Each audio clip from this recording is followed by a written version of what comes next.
I'm Don Varney of Varney Speaks, and on behalf of Expert Village, today we're going to talk about the interview process. All right, let's take a moment and talk about some of the types of questions that you could be asked during the interview process. And sometimes the questions are misleading because we're taking them personally when they're really talking professionally. A good example would be if they were to say to you, "Tell me about yourself." You're sitting there saying, "Well, I like to go hunting on the weekends and like to go camping, take my family fishing, and I really enjoy that." Well, great answer, but that's not what they're asking. When they say, "Tell me about yourself," they are asking you to tell them about yourself in this job environment. They want to hear that, I enjoy coming to work with people that I get around and I have a good time with. I like an atmosphere of friendliness.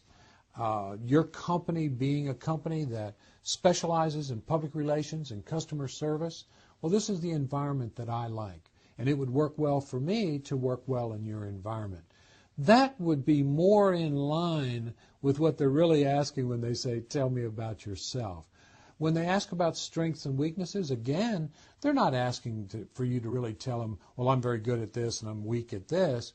But in essence, they may be asking you about how that would apply to the workforce, to the workplace, where you are actually going to go to work. One of the simplest examples is you might say, I was told early on in my career that listening was a weakness, that I didn't listen very well because I was always ready to answer whatever it was they were saying. Well, the good news was they were right, and I figured that out. So what I've done now is I've taken a weakness of not listening very well. I've taken classes on it. I read books on it. I've done studies on it.